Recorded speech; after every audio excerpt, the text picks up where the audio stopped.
Hey, how was the Lainey Wilson show? Lainey Wilson was awesome. I took my daughter, so she just won like a boatload of CMAs, best new artist, best female Who are you performance, talking to? I Who are you think. talking to here? You know, you know. And I told my daughter, who's 21 years old, and she loves mostly EDM music. She'll send me videos from an EDM show, and it gives me headaches. I'm like, oh my God, I am my I would parent. just I would just like to thank the CMA, the board, and all the people that helped me win this. God bless you. Is that what they look like? I remember you got one of Yeah, those. Look at you. yeah. This is the newer version. I'll show you the old version. You're gonna love this. Wait, you got more than one? Please. Please. Okay. So We're this winning is all the our awards. this Oh, is the ACM, and this is kind of cool because it takes the shape of a cowboy hat, but it's oh, really modern. It's yeah. very cool. I like that a lot. And Hmm. then the old school one, What? How many do you have? oh, I have a couple. Well, good for I have a you. lot. Good for you. Do you miss That your and country radio days? yeah, I I don't miss management, but I miss the people and the concerts. You know, I'll tell you, I miss free concert tickets. I had to pay for the are we ticket. going to start this thing now? Let's start. Let's start. I kind of thought we did, but No, we didn't.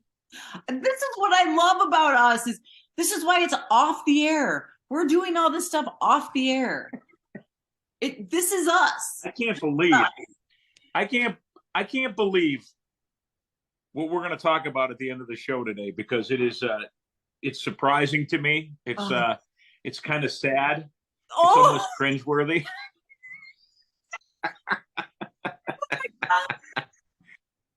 okay. I And thought I'm glad that it's you and not me. hold on. My laptop is on the scratch pad and my cat is actually Mhm. in it to scratch. You see him? Yeah. Hey, did you take your tree down? I did finally. That's nice. Congratulations. Your My daughter neighbors, left. thank you.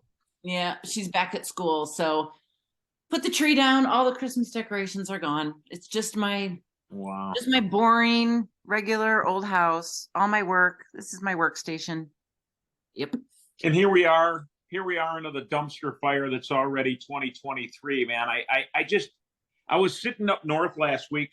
My daughter and my son came up. We went snowmobiling. We were having a big weekend, and then Sunday morning, I get a text message from my niece who worked at the Loop for a small period of time, and she's like, "Uncle Ray, did you hear about Lin Brehmer?"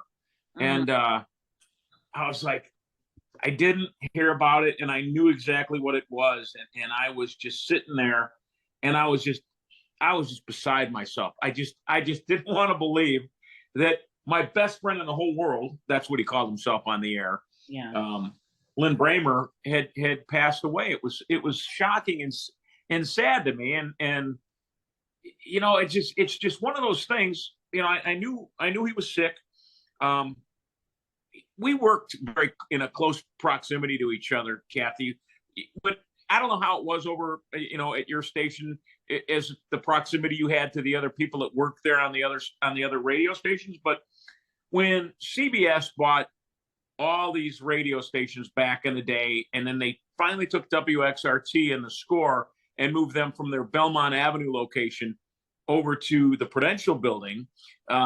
We ended up being right next door to Chicago's finest rock, WXRT.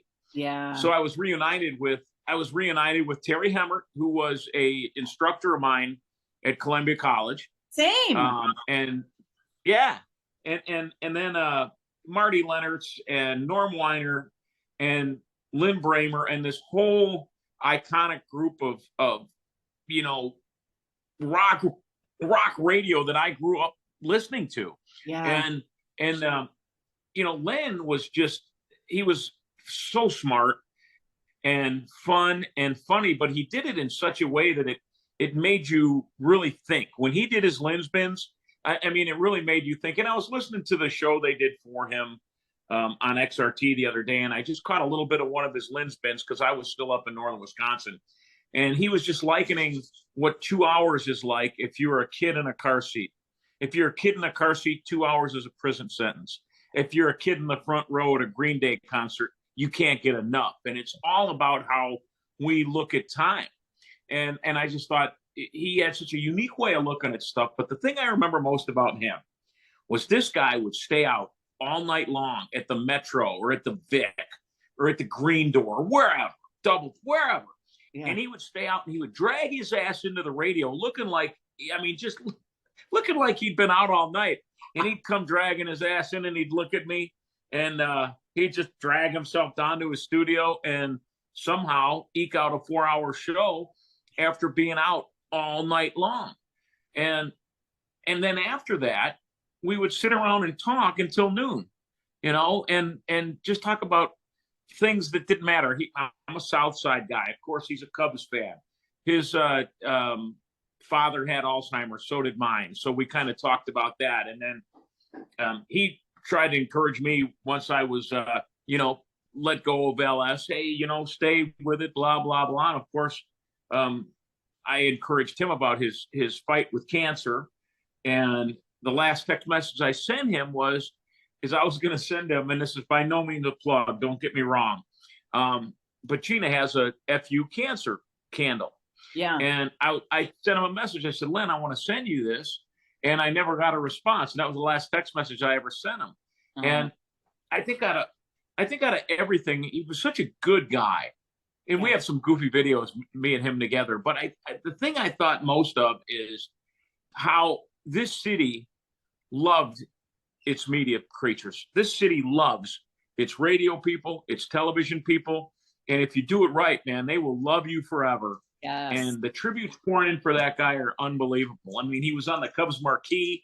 They lit up the Hancock Forum. They lit up the Sears Tower Forum. I just thought that and I don't want to be that guy because I think you can get your content, you can get your music and stream wherever you want. But I just think that nothing can compare to the way a station that's done it right for so many years can have such iconic personalities that actually become part of a fabric of a family. And I felt the same way when Bob Collins died, to some extent when Les Grobstein died. And I just thought, there's that connection that we love.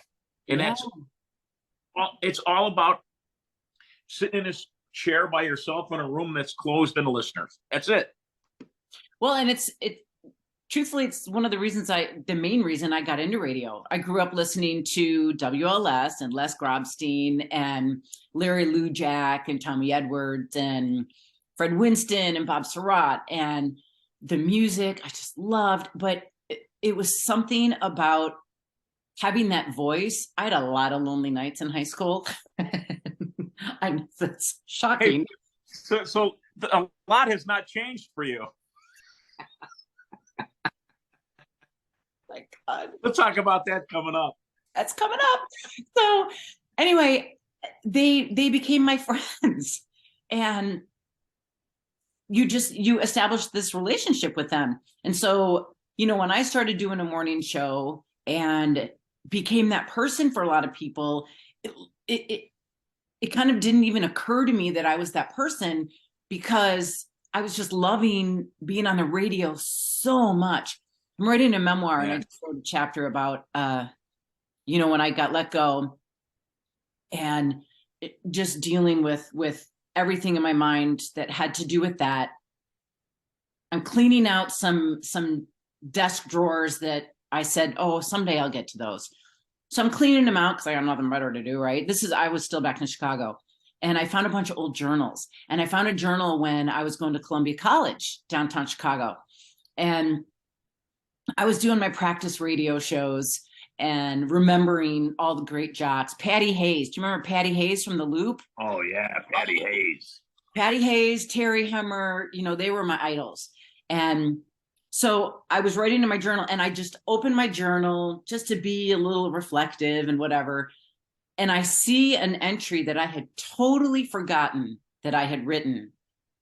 I will be on a #1 morning show in Chicago. And it blew my mind. I was like, whoa. And just the fact that I accomplished that, because growing up, just I don't know, I grew up a middle child. I always felt like I just got lost in the shuffle. I was never popular. I was never pretty and asked out and all that kind of stuff. Oh, come on. No, I What do really you mean you were wasn't. never pretty? Did this just happen? I had glasses, braces, long straight hair, no boobs, although I'm back to that again. But I just existed. Like I don't know, I was just there. And so I just love being on the radio because that's what I loved so much. So Yeah.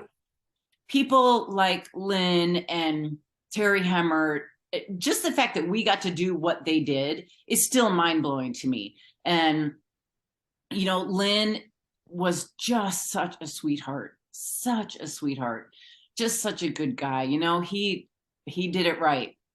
He did life right. The little bit that I knew. It's not like, I knew him. Yeah, yeah, he would always say it's I know it sounds silly and trite, but it's a great day to be alive. And man, we get mired and caught up in our bullshit, and I'm just I don't understand. I mean, it was the first time in a long time that I had tears rolling down my face because I just it didn't make sense. Why not take the Jagoffs? Yeah, I don't get it, because there's a lot of assholes in radio, and he certainly wasn't one of those. And but I think it was that Terry Hemmert got to break the news. I think made it easier for people. Yeah. The tribute they did to him reminded me of when we lost John Katz back at US 99. He was a superstar. He would have been up there with the greatest of the greats today.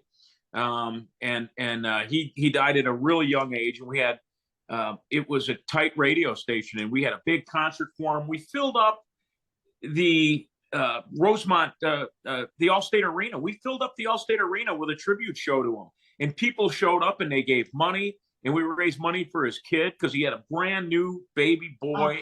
And man, I'm telling you, it's unique, because even today, if I'm on the radio or if I'm on, doing that thing on Fox I do called Doing Good in the Hood, if I ask people to help, man, they help, and it's really cool. And I will miss Lin, not on the radio, but just as his goofy self. He never took himself too serious. He was a wealth of knowledge when it came to music and baseball, and we would yell at each other about the Sox and the Cubs. And I get it. I mean, if you're a Sox fan, you understand that you will always be the second citizen in this city. That's just all there is to it,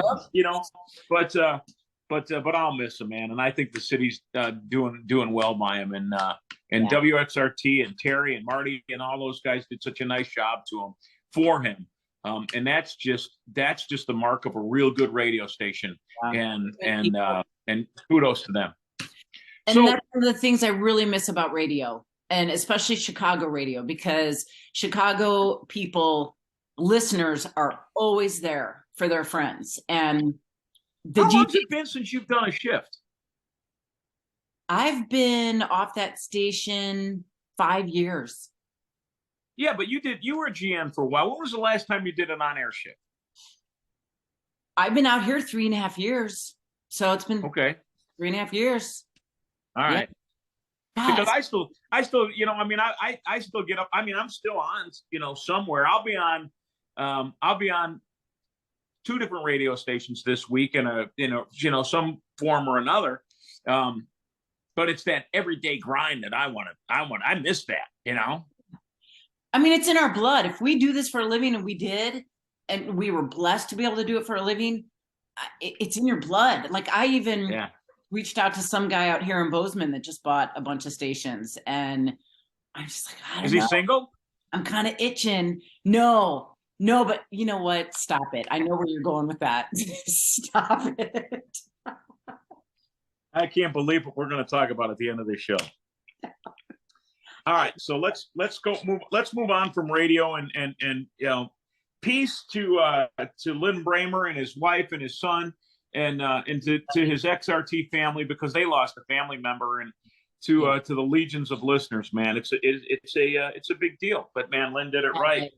But that's not the only loss we're dealing with this week. Oh yeah, and by no way am I like.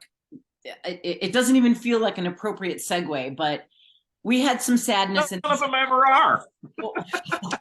I didn't want to go right to what we're going to talk about at the end of the show. Yeah.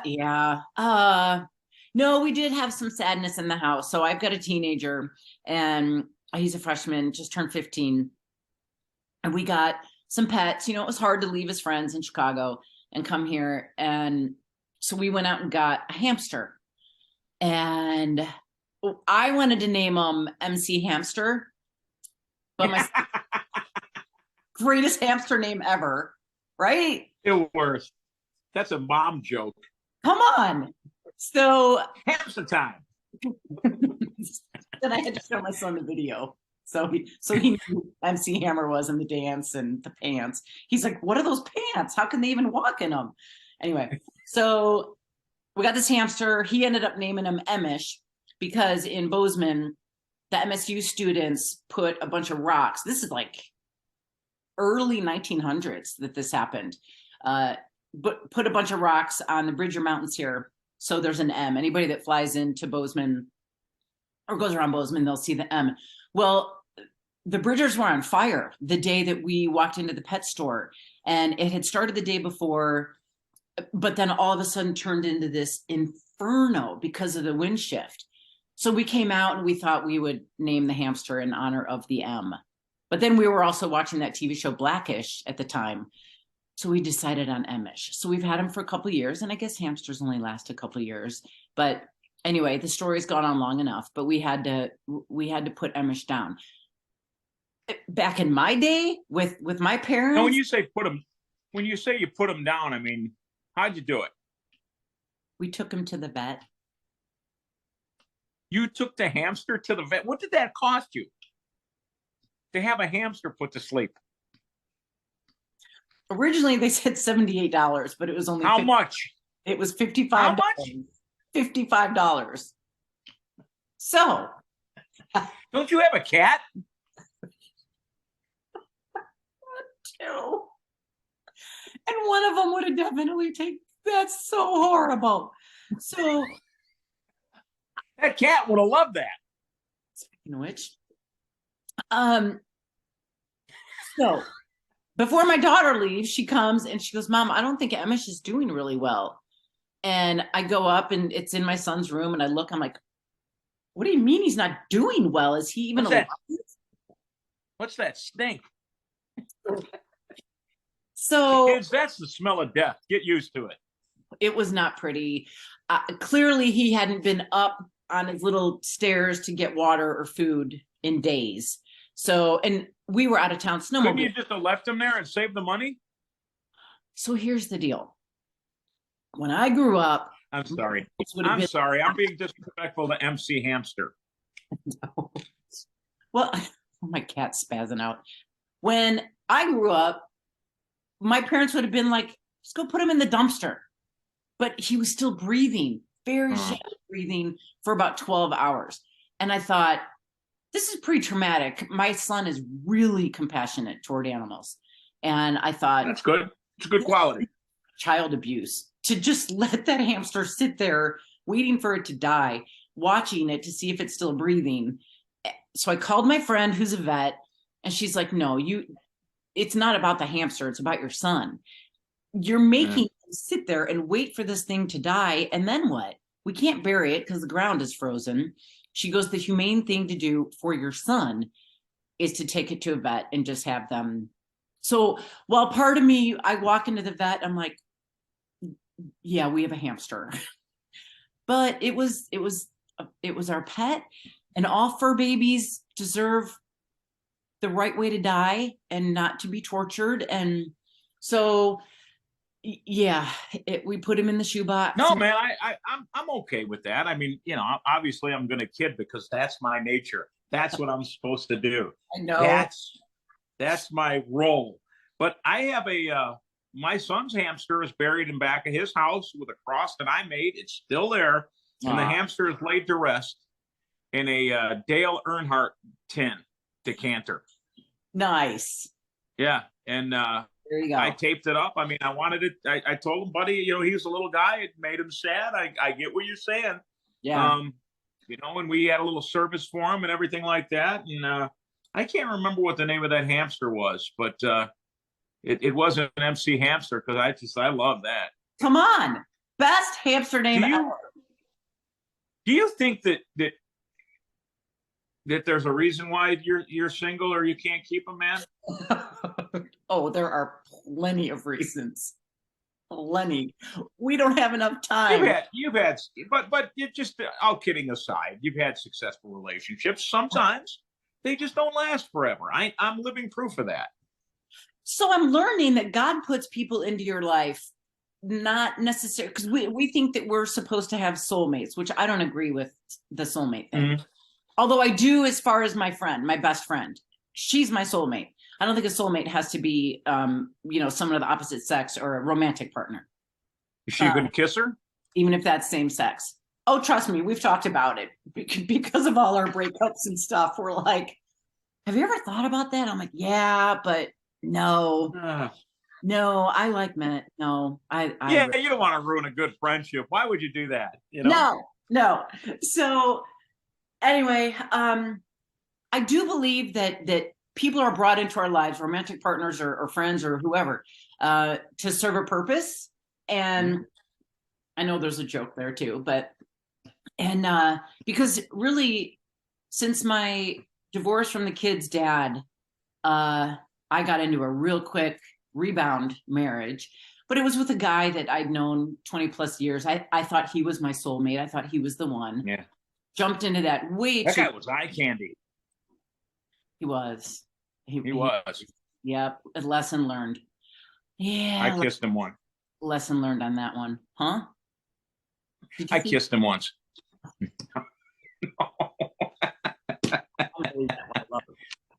I believe that one. No, you know what? He was a good guy. He's the one that brought me back to my faith, and I'll forever be grateful. He also helped me be a better parent, and I think that's why he was brought into my life. This is all very introspective and very interesting. Yeah. But it's great that he brought you back to God and all that other stuff. But let's talk about how you're going to meet the next guy that's going to bring you back to even closer to Jesus. But it's going to do it quicker. I don't know. What are you doing?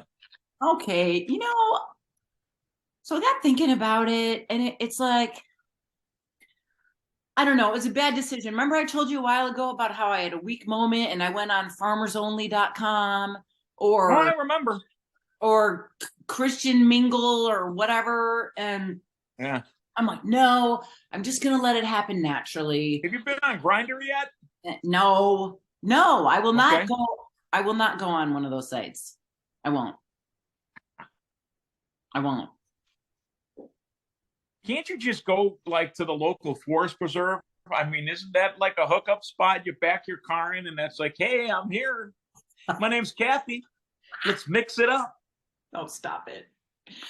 I did meet someone at the dog park today, but that's a great place to meet people. So who knows?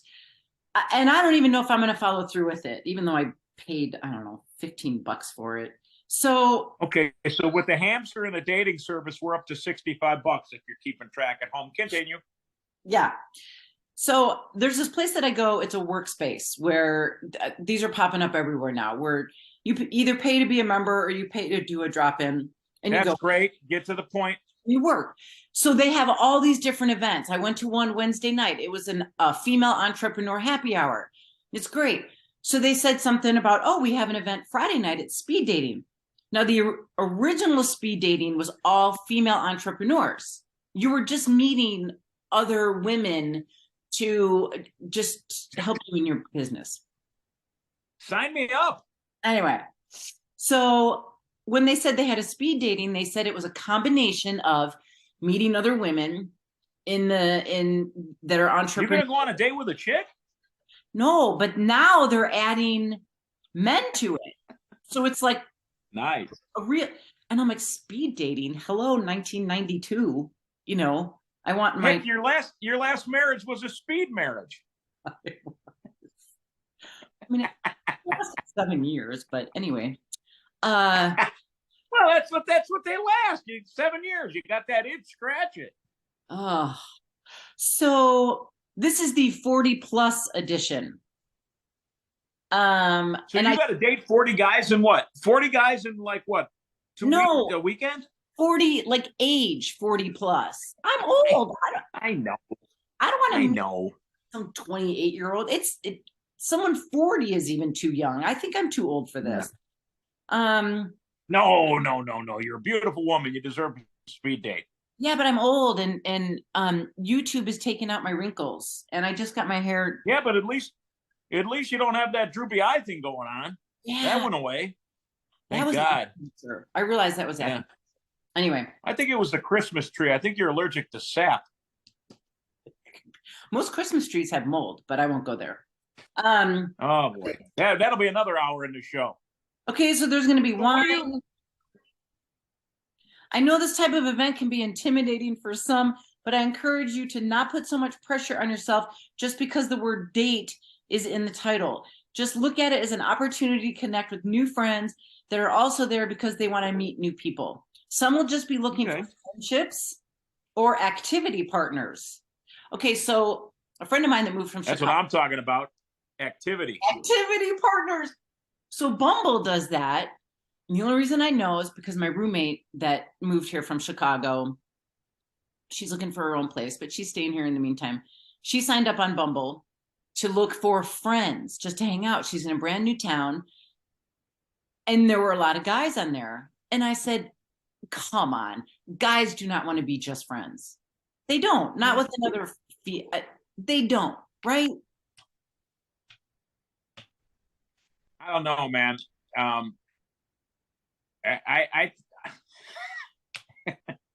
mean, I do love the company of women, but I have enough friends.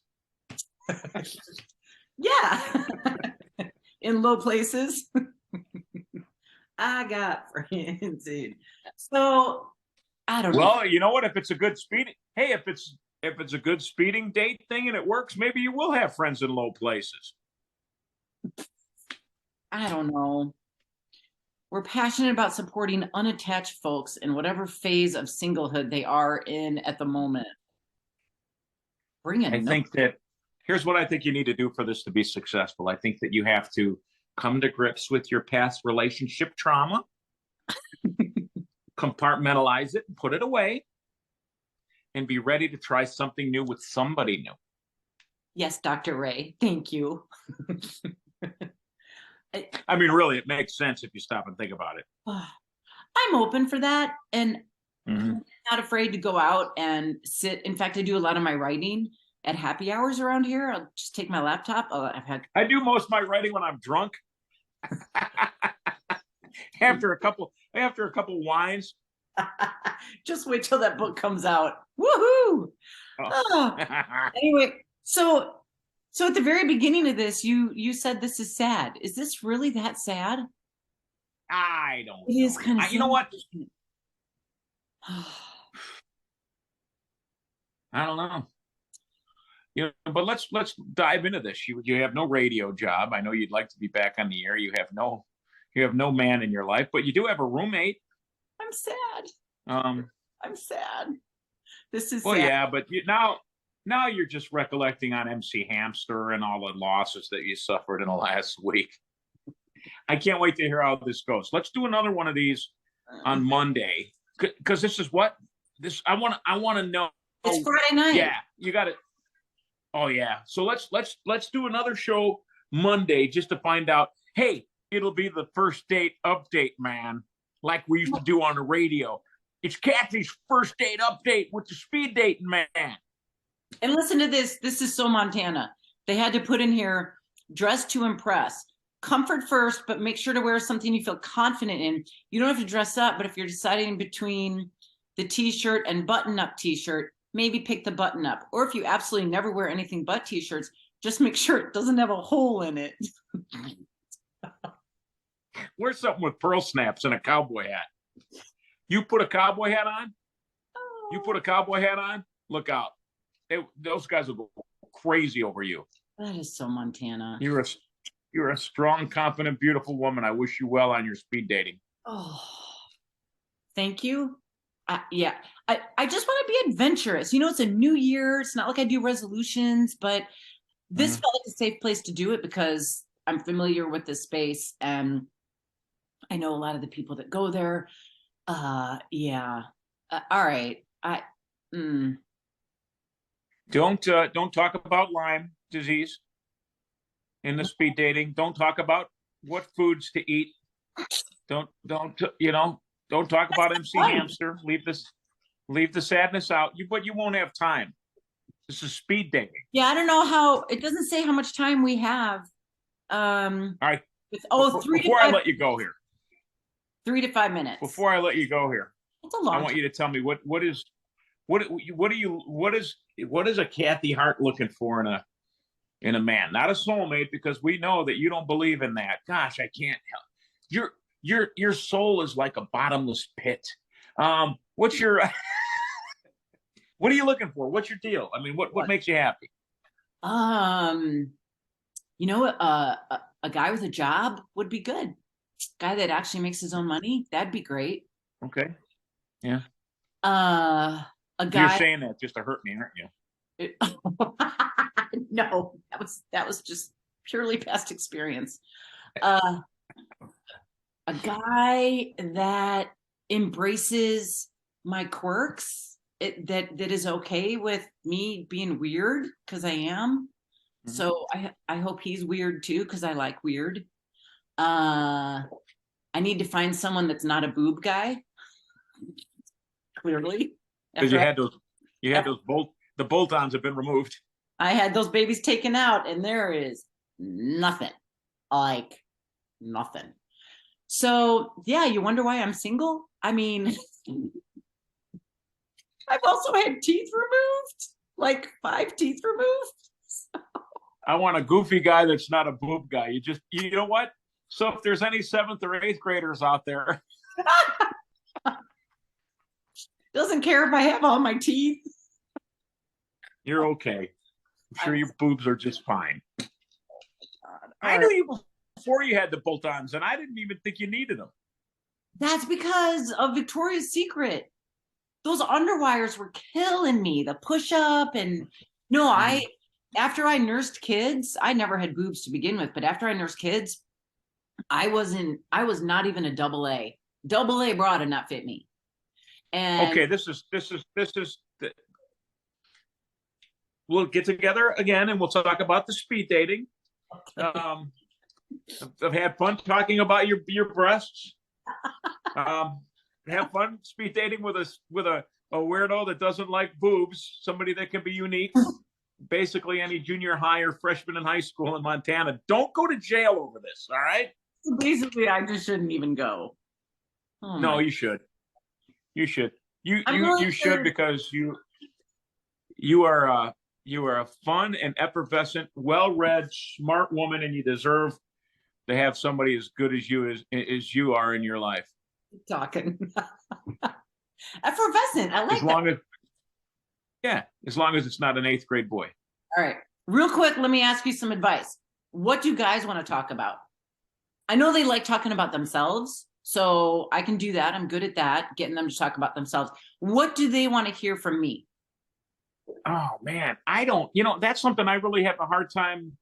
I don't know. I suppose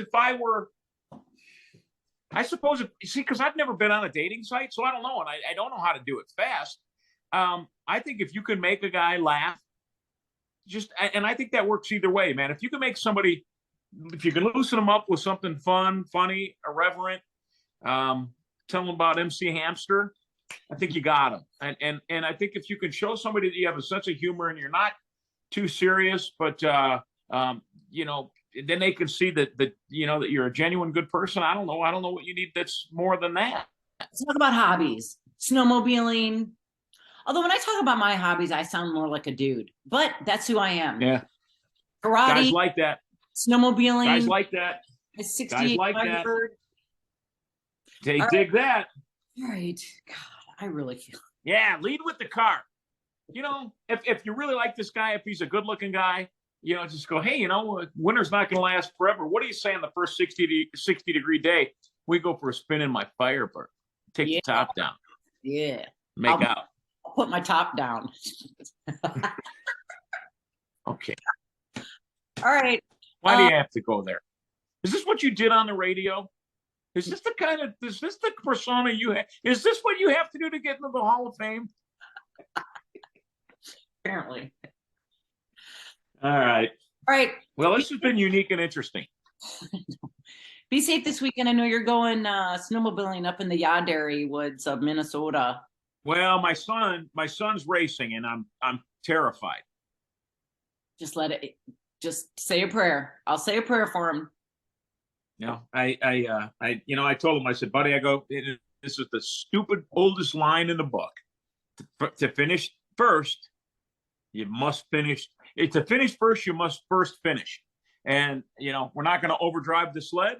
We're going to be smart. We're going to bring it back in one piece. And for the love of God, don't do anything that will break your mother's heart. Yeah. There you go. I'll say a prayer for him. I'll keep you up to date. All right. Thank you. See ya. Blessings.